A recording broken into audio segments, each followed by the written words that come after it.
Praise the lord. హెబ్రీలకు రాసిన పత్రిక 13వ అధ్యాయము 4వ వచనము, వివాహము అన్ని విషయములలో ఘనమైనది. ఇటువంటి ఘనమైన కార్యము మీ గృహంలో జరగాలని ఆశపడుతున్నారా?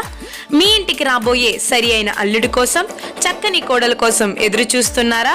మీకు సహాయం అందించడానికి ఇజ్రాయేల్ మినిస్ట్రీస్ మీ ముందుకొచ్చింది కనుక ఇంకెందుకు ఆలస్యం? స్క్రీన్ మీద కనబడుతున్న నెంబర్కి ఇప్పుడే కాంటాక్ట్ అయ్యి మీ డీటెయిల్స్ మాకు అందించినట్లయితే తప్పనిసరిగా మీకు కావలసిన రీతిగా మీకు సహాయం మేము అందించగలము.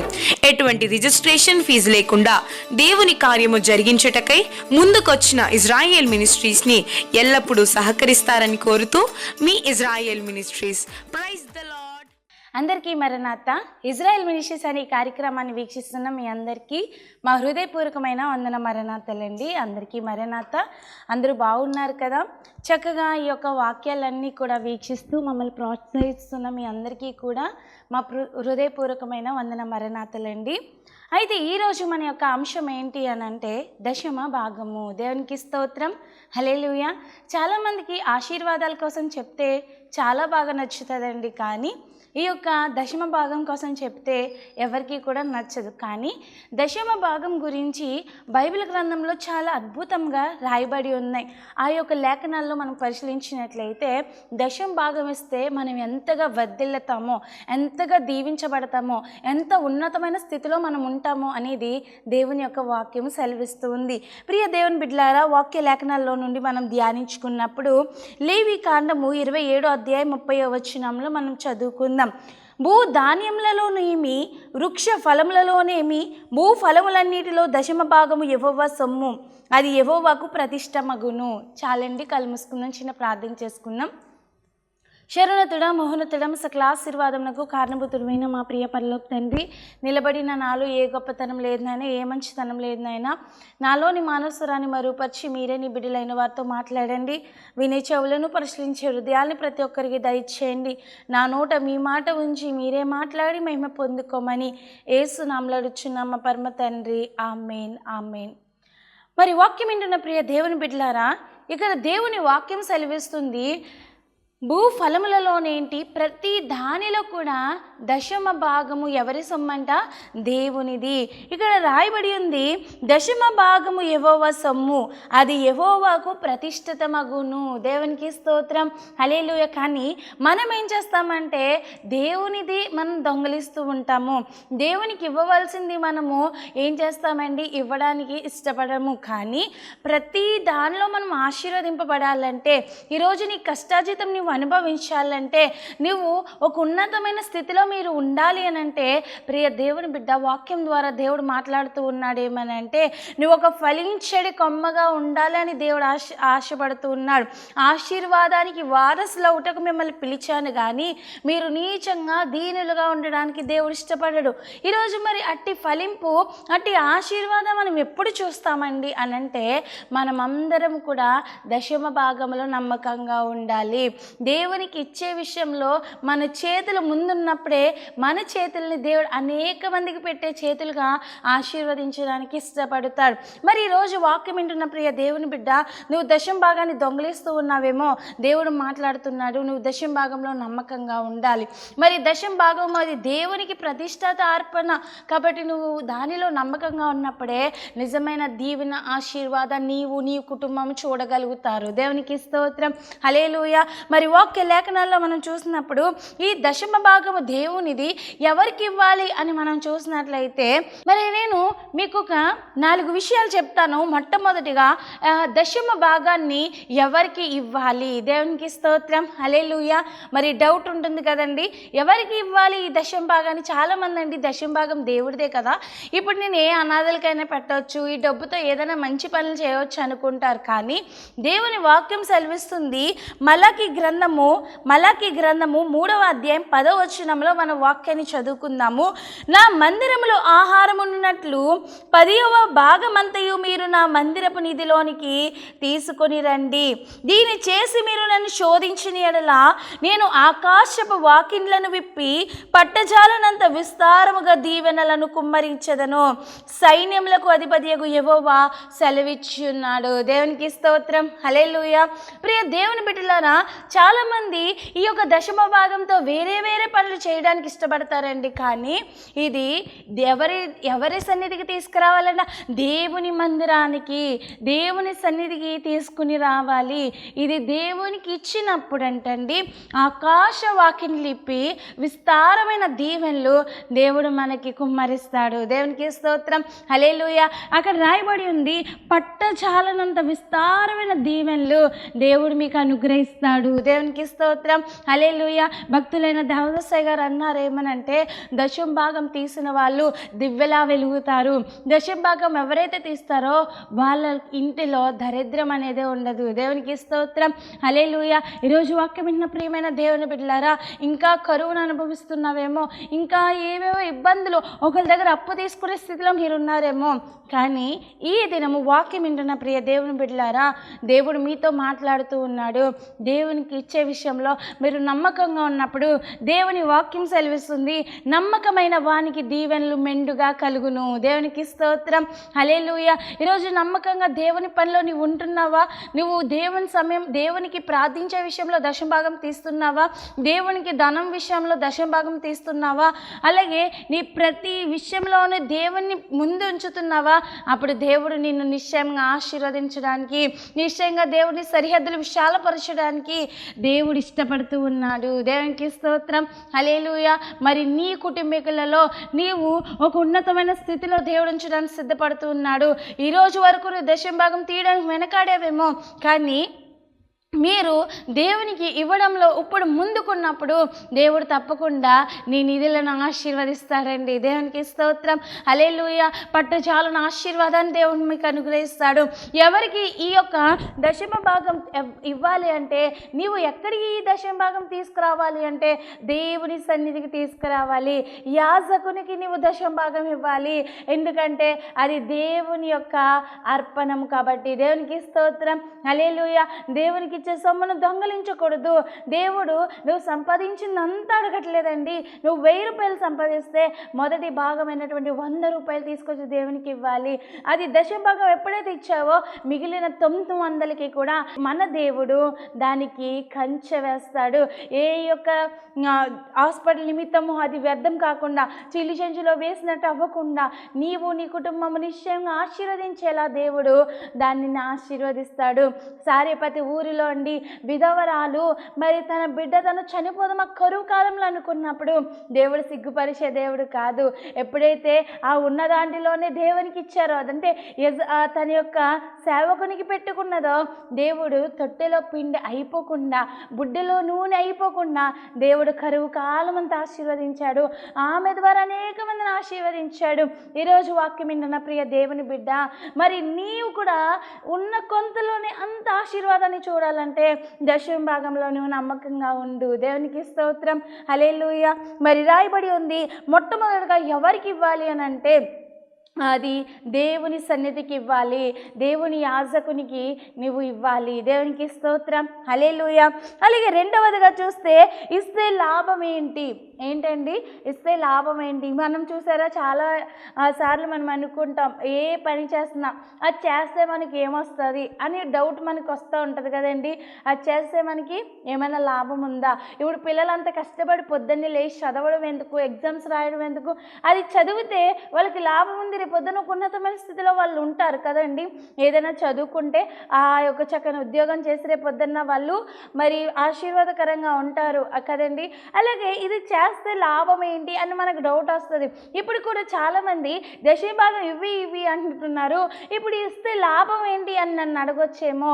మరి 3 లాభాలు మనకు కనిపిస్తున్నాయండి. మరి వాక్యాన్ని చదువుకున్నట్లయితే ఈ దశమ భాగం ఇవ్వడం ద్వారా చక్కని ఆశీర్వాదాలు మనం చూడగలుగుతాము. మరి వాక్యాన్ని చదువుకున్నట్లయితే దినవృత్తాంతములు 2వ గ్రంథం 31వ అధ్యాయం 5వ వచనంలో, మరి దినవృత్తాంతములు 2వ గ్రంథం 31వ అధ్యాయం 5వ వచనంలో, ఆ యాజ్ఞ వెల్లడి అగుట తోడనే ఇశ్రాయేలీలు ప్రథమ ఫలములైన ధాన్య ద్రాక్షారసములను, నూనెను, తేనెను, సస్య ఫలములను విస్తారంగా తీసుకుని వచ్చిరి. సమస్తమైన వాటిలో నుండి 10వ వంతును విస్తారంగా తీసుకొని వచ్చి దేవునికి స్తోత్రం. హల్లెలూయా. ఇశ్రాయేలీయులు దేవుని మాటను విని వాళ్ళు దేవుని సన్నిధికి వాళ్ళ ప్రథమ ఫలములను దేవుని సన్నిధికి ఇచ్చి ఉన్నారు. దేవునికి స్తోత్రం. హల్లెలూయా. ఈరోజు వాక్యం విన్న మనం కూడా దశమ భాగము దేవునిది గనుక దేవుని సన్నిధికి ఆ ప్రతిష్టార్పణలు మనం తెచ్చినప్పుడు దేవుడు మనల్ని ఉన్నతంగా ఆకాశ వాక్యం లిప్పి విస్తారమైన ఆశీర్వాదాలు మనకు కుమ్మరించడానికి ఆయన ఇష్టపడుతూ ఉన్నారు. వాక్యం విన్న ప్రియ దేవుని బిడ్డలారా, దేవుడు మనల్ని ఎలా ఆశీర్వదిస్తాడు అంటున్నాడంటే ఏంటి మనకి దశమ భాగం ఇవ్వడం వల్ల లాభం ఏంటి అని అంటే, మరి వాక్యాన్ని చదివినప్పుడు దినవృత్తాంతం 2వ గ్రంథం 31వ అధ్యాయం 10వ వచనంలో రాయబడి ఉంది, యెహోవా మందిరంలోనికి జనులు కానుకలను తెచ్చుట మొదలుపెట్టినప్పటి నుండి మేము సమృద్ధిగా భోజనం చేసినను చాలా మిగులుచున్నది. యెహోవా తన జనులను ఆశీర్వదించినందున ఇంత గొప్ప రాశి మిగిలినది. దేవునికి స్తోత్రం. హల్లెలూయా. ప్రియ దేవుని బిడ్డలారా, మొట్టమొదటిగా మనం దశమ భాగం ఇవ్వడం వల్ల మనకు వచ్చే లాభం ఏమిటి అని మనం పరిశీలిస్తే మొట్టమొదటిగా మన కుటుంబంలో సమృద్ధిని చూస్తాము. దేవునికి స్తోత్రం. హల్లెలూయా. ఈరోజు మీ కుటుంబంలో సమృద్ధి లేదా? ఒకటి ఉంటే ఒకటి ఉండట్లేదా? కానీ దేవుడు చెప్తున్నాడు, దేవునికి ఇవ్వడం నువ్వు మొదలుపెట్టినప్పుడు నువ్వు తినినను ఇంకా మిగులుతుంది. ఎలా మిగులుతుంది అంటే అనేక మంది పెట్టేవారుగా నిన్ను దేవుడు చేస్తాడు. దేవునికి స్తోత్రం. హల్లెలూయా. ఈరోజు మీరే తెచ్చుకోవడానికి ఏదైనా తెచ్చుకోవడానికి డబ్బులు లేక బాధపడుతున్నారేమో, మీ కుటుంబం సమృద్ధిగా భోజనం చేయడానికి బాధపడుతున్నారేమో, కానీ దేవుడు అంటున్నాడు నిన్ను అనేక మందికి ఆశీర్వాదకరంగా దేవుడు చేస్తాడు. నీ కుటుంబంలో గొప్ప సమృద్ధిని దేవుడు ఉంచుతాడు. ఎప్పుడంటే ప్రియ వాక్యం వింటున్న దేవుని బిడ్డలారా, మీరందరూ కూడా దశమ భాగంలో నమ్మకంగా ఉన్నప్పుడు దేవుడు మీ యొక్క కష్టార్జితాన్ని నిశ్చయంగా ఆశీర్వదించడానికి ఇష్టపడుతున్నాడు. మీరు ఏ మందిరానికి అయితే వెళ్తారో ఆ మందిరానికి దశమ భాగం నమ్మకంగా ఇవ్వండి. మీరు చేసిన పనంతటిలో ఆ వచ్చినటువంటి కష్టార్జితంలో మొదటి దాన్ని దేవునికి ఇవ్వండి. కానీ చాలామంది ఏం చేస్తారంటే పిల్లలు ఫీజు కడతారు, ఇంటికి రెంట్ కట్టుకుంటారు, కరెంట్ బిల్ కడతారు, అన్నీ కట్టేసిన తర్వాత ఇంకా దేవునికి ఇవ్వడానికి ఏమీ ఉండదు. దేవుడికి ఈ నెల లేదు అనుకుంటాం, కానండి ముందు జీతం పడగానే ముందు దేవునికి ఇవ్వాలి, తర్వాత ఈ పనులన్నీ చేయాలి. ఈ పనులన్నీ చేసినప్పుడు దేవుడు నిజంగా నీ దగ్గర అక్కడ ఎంత లేదో అంత సమకూర్చే దేవుడు కూడా ఆయనే. ఆయన పని మనం చేసినప్పుడు మన పని ఆయన చేస్తాడు. నువ్వు నా దగ్గర నీకున్న ప్రతి సమస్యలు నేను ఇస్తాను, నేను తీరుస్తాను అని మన దేవుడు చెప్తున్నాడండి. కాబట్టి మనకున్న ప్రతి సమస్యను తీర్చే దేవుడు ఆయనే. కాబట్టి ముందు మనం ఆయన పనిలో నమ్మకంగా ఉండడం నేర్చుకున్నప్పుడు నీ కష్టార్జితాన్ని నిశ్చయంగా దేవుడు ఆశీర్వదిస్తాడు. నువ్వు అనుభవించేలా దేవుడు చేస్తాడు. ఒక్క రూపాయి కూడా హాస్పిటల్ పాలకుండా చేస్తాడు. ఒక్క రూపాయి కూడా వ్యర్థంగా వచ్చాకుండా చేస్తాడు. ఒక రూపాయి కూడా వడ్డీల నిమిత్తం వ్యర్థంగా వచ్చేయనివ్వడు. నిన్ను ఆశీర్వదించాలంటే, నిన్ను ఫలభరితంగా ఉంచాలంటే, నువ్వు 30 60 100 ఆశీర్వదింపబడాలంటే వాక్యం వింటున్న మీరు దశమ భాగంలో నమ్మకంగా ఉండండి. గొప్ప సమృద్ధిని నీవు నీ కుటుంబం వారు చూడగలుగుతారు. దేవునికి స్తోత్రం. హల్లెలూయా. అలాగే మనం చూసినట్లయితే రెండవదిగా ఏంటి మనకి లాభం అంటే పట్టజాలని దీవెనలు మనం చూస్తాము. దేవునికి స్తోత్రం. హల్లెలూయా. ఇందాక చదువుకున్నాం కదండి, ఆకాశ వాకిన్లు ఇప్పి దేవుడు ఏం చేస్తానంటున్నాడు? విస్తారమైన దీవెనలు, పట్టజాలని దీవెనలు దేవుడిని కుమ్మరిస్తాడు. దేవునికి స్తోత్రం. హల్లెలూయా. అటు దీవెనలు చూడడానికి నీవు ఇష్టపడుతున్నావా? ప్రియ దేవుని బిడ్డ, వాక్యం వింటున్న నీవు ఏం చేయాలంటే ఆ దీవెనలు చూడాలనుకున్న నీవు నిశ్చయంగా ఆ దశమ భాగంలో నమ్మకంగా ఉండు. దేవునికి స్తోత్రం. హల్లెలూయా. ఇది పాస్టర్లు పెట్టుకున్నది కాదండి దశమ భాగం కోసము. ఇది ఎవరు పెట్టారంటే దేవుడు నియమించినటువంటిదే. కాబట్టి దేవుడు చెప్పింది మనం చేసినప్పుడు నిశ్చయంగా ఆశీర్వదింపబడతాము. ఆయన మీతో చెప్పినది చేయుడి. దేవుడు మనకు చెప్పాడు, నీవు మొదట దేవునికి ఇచ్చినప్పుడు మిగతా అంతటి మీద నీ కష్టార్జితం మీద ఏ ఒక్క కన్ను పడకుండా, మరి ఏ చిల్లి చెంచులో వేసినట్టు కాకుండా దేవుడు దాన్ని నీవు అనుభవించేలాగా నీ కుటుంబానికి ఆశీర్వాదకరంగా దేవుడు ఉంచుతాడు. నువ్వు తినినను, నువ్వు వాటిని అనుభవించినను ఇంకా గొప్ప రాసి మిగులునని వాక్యం సెలవేస్తుంది. అటు ఆశీర్వాదం మనం కూడా ఈ దినం నుంచి చూస్తాము. దేవునికి స్తోత్రం. హల్లెలూయా. మరి మూడవదిగా మనం చూసినట్లయితే మలాకీ గ్రంథం 3వ అధ్యాయము 11వ వచనంలో రాయబడి ఉంది, మీ పంటను తినివేయి పురుగులను నేను గద్దించదను, అవి మీ భూమి పంటను నాశనము చేయవు. దేవునికి స్తోత్రం, హల్లెలూయా. అవి ఏం చేయమంట? ఏ పురుగులు కూడా, అంటే ఏ శత్రువు కూడా మనల్ని ఏమి చేయకుండా దేవుడు కాపుదలిస్తాడు. నీ కుటుంబం దగ్గరికి రాకుండా దేవుడు కాపుదలిస్తాను అని దేవుడు మాట్లాడుతూ ఉన్నాడు. దేవునికి స్తోత్రం, హల్లెలూయా. కాబట్టి వీటి ద్వారా నీకు ఎటువంటి అపాయం రాకుండా, ఏ కీడు నీ కుటుంబానికి రాకుండా ఆయన నీకు గొప్ప కాపుదలను ఇస్తాడు. నీ బిడ్డలు బయటికి వెళ్తున్నారు, ఆయన కాపుదలను ఇస్తాడు. నీ ధనానికైనా కాపుదలను ఇస్తాడు, నీ కంచె వేస్తానంటున్నాడు. కాబట్టి మన పంటకు కాపుదల కావాలంటే, మన కుటుంబానికి కాపుదల కావాలంటే మనం ఏం చేయాలంట? దశమ భాగం ఇవ్వడం ద్వారా గొప్ప కాపుదలని దేవుడు మనకి ఇస్తాడు. దేవునికి స్తోత్రం, హల్లెలూయా. మరి మొట్టమొదటిగా మనం ఎవరికి ఇవ్వాలి అనేది నేర్చుకున్నాము. దేవుని సన్నిధికి నీ దశమ భాగం తీసుకురావాలి. రెండవదిగా మరి ఇస్తే లాభం ఏంటి అనే ఆలోచన చేస్తే మనం సమృద్ధిని చూస్తాము, పట్టజాలని దీవెనలు చూస్తాము.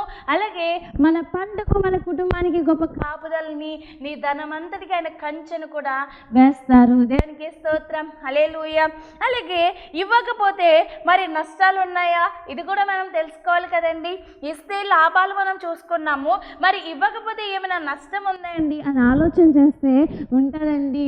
మరి చూసినట్లయితే మరి ఇవ్వకపోతే మనము మరి మలాకీ గ్రంథము 3వ అధ్యాయం 9వ వచనంలో వాక్యాన్ని చదువుకున్నప్పుడు, మరి మలాకీ గ్రంథం 3వ అధ్యాయం 9వ వచనంలో మరి మొట్టమొదటిగా మరి మలాకీ గ్రంథం 3వ అధ్యాయం 9వ వచనంలో మనం చదువుకున్నప్పుడు, ఈ జనులందరూ నా యొద్ద దొంగిలి ఉన్నారు, మీరు శాపగ్రస్తులై ఉన్నారు. దేవునికి స్తోత్రం, హల్లెలూయా. ఇక్కడ దేవుని వాక్యం రాయబడి ఉంది ఏమనంటే, మరి ఈ యొక్క దశమ భాగం ఇవ్వకపోతే మనము ఏమవుతామంటే శాపానికి గురవుతాము. దేవునికి స్తోత్రం, హల్లెలూయా.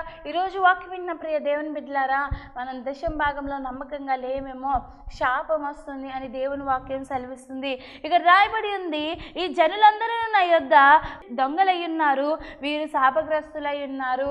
మనం ఎప్పుడైతే దేవుని యొక్క భాగాన్ని మనం దొంగలిస్తామో మనము ఏమవుతామంటే అండి, మరి దొంగలించినట్టు గొప్ప శాపాన్ని మనం పొందుకుంటాము. అందుకే వాక్యం విన్న ప్రియ దేవుని బిడ్డలారా, దేవుని యొక్క దశమ భాగాలు మాత్రం మనము ఎంత మాత్రం వెనకాడకూడదు. మరి చాలామంది సేవకులు సంఘాలకు చెప్తారు, అయినా కూడా సంఘంలో తీసే వాళ్ళు చాలా తక్కువ మంది ఉంటారండి. కానీ మీ యొక్క సన్నిధికి వెళ్ళే మీరు దశమ భాగంలో నమ్మకంగా ఉన్నప్పుడు, మరి సేవకునికి, ఆ సంఘానికి మీరు దశమ భాగం దేవుని అర్పించినప్పుడు దేవుడు తప్పకుండా దాన్ని అంగీకరించి గొప్ప దీవెనలు, సమృద్ధిని, పట్టజాలనని దీవెనలను, మీ యొక్క పంటకు, కుటుంబానికి కాపుదలను ఆయన ఇచ్చేటువంటి దేవుడై ఉన్నారు. ఈరోజు ఇవ్వకుండా శాపానికి మాత్రం మనం గురి కాకూడదు. అలాగే రెండవదిగా ఎవరైతే దశమ భాగం ఇవ్వరో వాళ్ళకి ఎంత మాత్రము కూడా మరి దీవెనలు లేవంటండి. దీవెనలు ఎవరికి ఇస్తాడో దేవుడు? ఎవరైతే దశమ భాగంలో నమ్మకంగా ఉంటారో ఆకాశ వాకిని లిప్పి పట్టజాలని దీవెనలు కుమ్మరిస్తానన్నాడు. మరి ఇవ్వలేని వారికి ఆ దీవెన ఎంత మాత్రం కూడా చూడలేరు. దేవునికి స్తోత్రం, హల్లెలూయా. మరి ఈయుడి మీకు ఇవ్వబడునని దేవుని వాక్యం సెలవిస్తుంది. మనం దేవునికి ఇస్తే దేవుడు మనకి ధారాళంగా కూడా ఇస్తాడండి. దేవునికి స్తోత్రం, హల్లెలూయా. మరి నువ్వు సంపాదించిన దాంట్లో మొదటి వంతు దేవునికి అర్పించినప్పుడు మిగతా అంతా కూడా దేవుడు ఏం చేస్తాడండి, ఆయన నీ కష్టార్జితం అంతటికి కూడా ఆయన కంచె వేస్తాడు. దేవునికి స్తోత్రం, హల్లెలూయా. అలాగే మూడవదిగా మరి ఇవ్వకపోతే మన యొక్క నష్టం ఏంటంటే, మనకు వచ్చే నష్టం ఏంటంటే మీ పంటలు, మీ కుటుంబం నాశనానికి గురవుతుంది. అంటే దేవుని కంచె వేయడం మనకి. అందుకే మన యొక్క ధనమంతా కూడా వ్యర్థంగా ఖర్చు అయిపోతుంది. మన యొక్క నాశనం అవ్వడం అంటే ఏంటి? మన పంట అంటే మన యొక్క సంపాదన అంతా కూడా వ్యర్థంగా ఖర్చు అయిపోతుందండి. అందుకే ముందు దేవుని పని మనం చెయ్యాలి. దేవునికి స్తోత్రం, హల్లెలూయా. అలాగే మనం వాక్యంలో చదువుకున్నప్పుడు మరి ఈ యొక్క మరి దశమ భాగం అనేటువంటి అంశంలో మనం ధ్యానించుకున్నాము. మరి ముందుగా దేవుని యొక్క భాగంను దేవునికి ఇవ్వాలి అని మనం తెలుసుకున్నాము. మరి ఎవరికి ఇవ్వాలి అంటే సంఘానికి ఇవ్వాలి. ఎలా ఇవ్వాలి అని అంటే మరి మనం అందరం కూడా ఎవరికి ఇవ్వాలి అంటే యాజకునికి ఆ యొక్క దశమ భాగాన్ని ఇవ్వాలి. దేవుని మందిరానికి వచ్చినప్పుడు ఆ యొక్క దశమ భాగాన్ని మనం తీసుకురావాలి. అలాగే రెండవదిగా ఇస్తే లాభం ఏంటి అని మనం తెలుసుకున్నాము. మూడవదిగా ఇవ్వకపోతే నష్టం ఏంటి అంటే అది కూడా మనం తెలుసుకున్నాము. అలాగే నాలుగవదిగా చూసినట్లయితే ఎలా ఇవ్వాలి. దేవునికి స్తోత్రం. హల్లెలూయా. చాలా మంది ఇచ్చేస్తారండి, కానీ ఎలా ఇవ్వాలో అలా ఇవ్వకపోతే దానికి ఎంత మాత్రం కూడా ప్రయోజనం లేదు. నువ్వు దశమ భాగం తెచ్చావంటే దేవుడు కొన్ని దానికి రూల్స్ పెట్టాడు. వాటిని అనుసరించి నీవు ఇచ్చినప్పుడు నిశ్చయంగా మనం ఆశీర్వదింపబడతాము. దేవునికి స్తోత్రం. హల్లెలూయా. చాలా మంది డబ్బు ఉంది కదా అని ఇచ్చేస్తారు, కానీ అది కాదు మన దేవుడు కోరుకుంటుంది. మరి ఈ యొక్క దశమ భాగంతో పాటు దేవుడు మన హృదయాన్ని కూడా కోరుకుంటూ ఉన్నారు. మొట్టమొదటిగా ఎలా ఇవ్వాలి అని అంటే సంతోషంగా ఇవ్వాలి. దేవునికి స్తోత్రం. హల్లెలూయా. మొట్టమొదటికి ఎలా ఇవ్వాలండి? సంతోషంగా మనము దేవునికి అర్పణ మనం అంగీకరించేవారిగా ఉండాలి. మన వాక్యాన్ని చదువుకున్నట్లయితే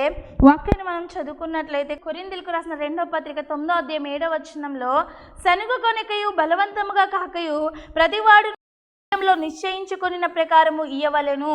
దేవుడు ఉత్సాహంగా ఇచ్చువారిని ప్రేమించును. దేవునికి స్తోత్రం. హల్లెలూయా. ఎవరిని దేవుడు ప్రేమిస్తాడంటండి? సంతోషంగా ఇచ్చేవారిని. దేవుని వాక్యం సెలవిస్తుంది. మొట్టమొదటిగా ఎలా ఇవ్వాలి అంటే ఇచ్చే నీవు నీ అర్పణను సంతోషంగా ఇవ్వాలి. ఇది నేను ఎవరికో ఇవ్వట్లేదు, నా దేవునికి ఇస్తున్నాను. నేను పరలోకంలో నా ధనాన్ని దాచుకుంటూ ఉన్నాను. దేవునికి స్తోత్రం. హల్లెలూయా. చాలామంది ఇస్తారు కానండి బాధపడుతూ ఇస్తారు. అయ్యో ఇది ఇచ్చేస్తున్నాను, రేపొద్దున నేను ఎలా ఇంటి రెంట్ కట్టాలి, ఎలా కరెంట్ బిల్ కట్టుకోవాలని బాధపడుతూ ఇస్తారు. కానీ చాలామంది సంతోషంగా ఇస్తారు. దేవా ఇది నేను నీకు ఇస్తున్నాను, నా కష్టం అంతా నువ్వే తీర్చాలి, నా బాధ అంతా నువ్వే తీర్చాలి, మాకున్న ఇబ్బందులన్నీ నీవే తీర్చాలి, ఈ నెలంతా నీ మీద ఆధారపడి నీ యొక్క ధనాన్ని ముందుగా నీకు ఇస్తున్నానని మరి ఎంతోమంది సంతోషంగా ఇచ్చి ఆశీర్వదింపబడిన వాళ్ళు కూడా ఉన్నారు. ఈరోజు ఉల్లాసంగా ఇస్తున్నప్పుడు వారిని బట్టి దేవుడు సంతోషపడతాడు. దేవునికి స్తోత్రం. హల్లెలూయా. మరి చూడండి, మదర్ తెరీసా గారు ఏ ఒక్క హాస్పిటల్కి వెళ్ళినా మరి మదర్ తెరీసా గారి ఫోటో కనిపిస్తూ ఉంటుంది కదా. మరి ఎందుకు అంత మంచి స్త్రీని ఎందుకు అలా పెట్టుకుంటున్నారు? ఆ స్త్రీ చేసినటువంటి ఆ గొప్ప కార్యాలు ఏంటి, మనం చేయలేనివేంటి అని ఆలోచన చేస్తే మరి ఆ మంటండి మరి ఎంతగానో మరి పేద ప్రజల్ని మరి అనాథులైన వారిని చాలా గొప్ప సేవ చేసి దేవుని యొక్క ప్రేమను క్రియారూపంలో చూపించింది. మనం చెప్తాము కానీ చేయము, కానీ దేవుడు వాక్యం సెలవిస్తుంది క్రియలేని విశ్వాసము మృతము అని. మరి ఈ యొక్క ఆమె ఎవ్వరికీ ఏమి చెప్పలేదంటండి, క్రీస్తు ప్రేమను క్రియల ద్వారా చేసి చూపించింది. ఎలా చూపించిందంటే ఎంతోమంది అండి అనాథ పిల్లలు, ఎంతోమంది అనాథులకి సేవ చేసింది. మరి చనిపోయిన వారిని కూడా విడిచిపెట్టేటువంటి పిల్లలు ఎంతోమంది ఉన్న వాళ్ళకు కూడా ఏం చేసేదంటే సవాళ్ళకు కూడా మరి స్నానాలు చేయించేదంటండి. ఒక 5 రూపాయలకి చిన్న ఇల్లును రెంట్కి తీసుకుని మరి ఆ యొక్క కలకత్తా ప్రాంతంలో మరి చక్కగా సేవా కార్యక్రమాలు మొదలుపెట్టి అనేక మంది పిల్లలకి మరి ఇసుకలో ఎక్కడ వాళ్ళకి స్లేట్ పెన్సిల్ కొనడానికి కూడా డబ్బులు లేని పరిస్థితిలో కింద నేల మీద ఇసుకలో మరి చక్కగా అక్షరాలు దిద్దించి వాళ్ళని మంచిగా చదువు చెప్పి నేర్పించేదంట. దేవుడు ఒక రోజు ట్రైన్లో ప్రార్థన చేసుకుంటున్నటువంటి మదర్ తెరీసా గారితో మాట్లాడారంట, నువ్వు ఉపాధ్యాయురాలుగా చేయడం కాదు, దేవుని సేవను చేయాలి. ఎలా చేయాలి అంటే పేద ప్రజల్లో నువ్వు దేవుని పని చేసి మరి దేవుని యొక్క ప్రేమను నువ్వు అనేక మందికి చూపించాలని ఆమెతో దేవుడు మాట్లాడినట్టయి వెంటనే ఆ యొక్క మరి పని ప్రారంభించింది. మరి ఈ యొక్క మదర్ తెరీసా గారు మరి ఎప్పుడైతే అలా ప్రారంభించారో అది అలా అనేక దేశాల్లో విస్తరించిపోయి మరి అనేక మంది ఈ యొక్క సేవా కార్యక్రమాలను బట్టి మరి దేవుని తెలుసుకోవడం కూడా జరిగింది. దేవునికి స్తోత్రం. హల్లెలూయా. ఆమెకు ఒక నోబెల్ ప్రైజ్ కూడా వచ్చింది. దేవుడు అంతగా దేవుడు నామము ఆమె ద్వారా మహిమపరచబడిందండి. దేవునికి స్తోత్రం. హల్లెలూయా. ఎందుకు ఆమెను బట్టి అందరూ యేసయ్యను మహిమపరుస్తున్నారంటే ఆమె క్రియ చూపించింది, సంతోషంగా ఇవ్వడం చేసింది. మరి అనేక మంది పుండులకు కూడా, మరి అనేకమైన బలహీనతలతో బాధపడుతున్న వారికి కూడా దగ్గరుండి సేవ చేసేదంటండి. దేవునికి స్తోత్రం. హల్లెలూయా. ఈరోజు వాక్యం వింటున్న ప్రియమైన దేవుని బిడ్డలారా, ఏది విత్తుదామో అదే పంట కోస్తాము. మనం సంతోషంగా ఇవ్వడం నేర్చుకున్నప్పుడు దేవుడు కూడా సంతోషంగా మనం ధారాళంగా ఇస్తాడు. ఈరోజు మీ పిల్లలు కూడా అదే నేర్పాలి. ఇతరులకు ఇవ్వడం నేర్పించినప్పుడు దేవుడు ఆకాశవాకుని లిప్పి విస్తారమైన దీవెనలు మనకి కుమ్మరించడానికి ఆయన ఇష్టపడుతూ ఉన్నారు. దేవునికి స్తోత్రం. హల్లెలూయా. మరి ఆమె 87వ సంవత్సరంలో మరణించారు. అప్పటి వరకు కూడా ఒక సాధారణ అనేకమైన ఫండ్స్ వచ్చి అంటండి మరి సేవా కార్యక్రమాల కోసం ఖర్చు పెట్టమని అయినప్పటికీ కూడా ఆమె ఒక్క రూపాయి కూడా ముట్టుకోకుండా సేవా కార్యక్రమాల నిమిత్తం అవన్నీ వెచ్చించి ఆమె మాత్రం ఒక సాధారణమైనటువంటి తెల్ల చీరను కట్టుకుని ఏ ఒక హోదాకి ఏదో తినేయాలన్న ఆశలు ఈమెలో ఎప్పుడు కనిపించలేదంట. మనం కూడా అటువంటి రీతిగా సంతోషంగా ఖర్చు పెట్టేవారిగా, దేవుని పని అంటే ముందుకుండేవారిగా మనం ఉన్నప్పుడు యేసయ్య మనల్ని గొప్పగా ఆశీర్వదిస్తారు. మరి రెండవదిగా మరి నీవు పొందే ఆశీర్వాదాలకి అనుగుణంగా ఇవ్వాలి. ఏం చేయాలంటండి, మనం పొందే ఆశీర్వాదాలకి అనుగుణంగా ఇవ్వాలి. కొంతమంది ముందున్న శాలరీ అంత తగ్గట్టే దశంభాగం ఇచ్చేవాడిని అని చెప్పి వాళ్ళ యొక్క జీతాలు పెరిగినా కూడా ఆ దశంభాగాన్ని కంటిన్యూ చేస్తారు. ఏ దశంభాగాన్ని అండి? స్టార్టింగ్లో వాళ్ళకి ప్రమోషన్స్ రాకుండా వచ్చే దశంభాగాన్ని ఆ యొక్క జీతానికి శాలరీకి ఇప్పుడు వాళ్ళు నెలలో స్టార్టింగ్లో మరి 5,000 సంపాదించేవారంటే 500 తీసేవారు. ఇప్పుడు శాలరీ 10,000 అయినా కూడా ఇప్పుడు 10,000 అయినప్పటికీ ఏం చేయాలండి? మరి దశంభాగం కూడా దేవుడు ఇచ్చిన దాన్ని బట్టి పెంచాలి కదా. కానీ ఏం చేస్తారు? 5,000కి వచ్చినటువంటి జీతాన్ని తగిన దశంభాగమే మరి 10,000 జీతంలో ఉన్నప్పుడు కూడా ఏం చేస్తారంట? ఆ దశంభాగాన్ని కంటిన్యూ చేస్తారు. కాదు, నీ ఆశీర్వాదానికి అనుగుణంగా దేవునికి ఇచ్చినప్పుడు దేవుడు డబల్ ప్రమోషన్స్తో నీ యొక్క స్థితిని ఇంకా ఉన్నతమైన స్థితిలో దేవుడు ఉంచుతాడు. దేవునికి స్తోత్రం. హల్లెలూయా. మరి మీరు సక్సెస్ అవ్వాలంటే దేవునిలో నమ్మకంగా ఉన్నప్పుడు ఒక ఉన్నతమైన స్థితిలో దేవుడు నిలబెడతాడండి. దేవునికి స్తోత్రం. హల్లెలూయా. మీరు నమ్మినా నమ్మకపోయినా కానీ మనం ఉన్నతమైన స్థితిలో ఉండాలంటే, మనం ఆశీర్వాదకరంగా ఉండాలి అని అంటే మనందరం కూడా ఏం చేయాలంట? మన ఆశీర్వాదానికి అనుగుణంగా దేవునికి ఇవ్వాలి. అలాగే నాలుగవదిగా మనం చూసినట్లయితే మొదటిగా సమాధానపడి తర్వాత మనం ఏం చేయాలండి? దేవునికి ఇవ్వాలి. సమాధానపడి దేవునికి ఇవ్వాలి. మరి సమాధానం లేకుండా ఎంతమంది దేవుని సన్నిధికి అర్పణలు అర్పించినా అది ఎంత మాత్రం కూడా మనకి ప్రయోజనం లేదు. అలాగే మనం చూసినట్లే ఐదవదిగా ఇవ్వడం ద్వారా దేవునికి కృతజ్ఞత వ్యక్తం చేసినట్లు. దేవునికి ఇవ్వడం ద్వారా ఏమవుతుందంట? మనము దేవునికి కృతజ్ఞత తెలియజేసిన వారం అవుతాము. అందుకే దేవునికి మనం భాగాన్ని అర్పించేవారిగా ఉండాలి. అలాగే ఆరవదిగా ఇచ్చినట్లు మనం నటించకూడదు. అననీయ సప్పీరా ఏం చేశారండి? దేవునికి ఇదేనా మీకు వచ్చింది అంటే వాళ్ళు నటిస్తున్నారు దేవుడి దగ్గర. అందుకే పరిశుద్ధాత్మ దేవుడిని మీరు మోసం చేశారు అనగానే వాళ్ళు అక్కడికక్కడ మరణించి చనిపోయారు. మనం నటించకూడదు. ఎందుకు నటించకూడదు అంటే మరి ఏడవదిగా చెప్తున్నాను, మనం ఏమిస్తున్నామో ఈ లోకంలో సేవకులు చూడకపోవచ్చు, మనుషులు చూడకపోవచ్చు, దేవుడు అన్నీ గమనిస్తున్నాడండి. పేద విధవరాలు మరి ఆ కానుకల పెట్టి దగ్గరకు వచ్చి వేస్తున్నప్పుడు దేవుడు అక్కడ కూర్చుని చూస్తున్నారంట. మరి శిష్యులతో దేవుడు చెప్తూ ఉన్నాడు, ఈమె అందరికన్నా ఎక్కువ వేసింది అని దేవుడు చెప్తున్నాడు. ఏంటి అందరికన్నా ఎక్కువ వేసింది? ఎంత వేసింది? 1000 లక్షల ఎంత అని చూస్తే ఆమె కేవలం 2 కాసులు మాత్రమే వేసింది. ఈ కొద్ది మాటలు దేవుడు మనందరి వినుకలు ఆశీర్వదించి దేవుడు దీవించును గాక. ఆమేన్, ఆమేన్. ఇజ్రాయెల్ మినిస్ట్రీస్ అనే ఈ కార్యక్రమాన్ని వీక్షిస్తున్న మీ అందరికీ మా హృదయపూర్వకమైన వందన మరణాతలండి. ఈ యొక్క కార్యక్రమాలు, ఈ యొక్క వర్తమానాలు మీ అందరికీ ఆశీర్వాదకరంగా ఉన్నట్లయితే మా కొరకు ప్రార్థన చేయండి. అలాగే దేవుడు మీకు ప్రేరేపిస్తే కింద కనిపిస్తున్నటువంటి నెంబర్కి ఫోన్పే ఆర్ గూగుల్ పే చేసి మీ సహకారాన్ని అందించండి. అలాగే మీలో ఎవరికైనా ఎటువంటి అనారోగ్య సమస్యలైనా, ఎటువంటి ప్రార్థన అవసరమైతే కనుక మరి నెంబర్కి ఫోన్ చేసి ప్రార్థన చేయించుకోండి. దేవుడు మిమ్మల్ని, మీ కుటుంబాలను ఆశీర్వదించి ఫలభరితంగా దీవించును గాక. Amen, amen. Praise lord.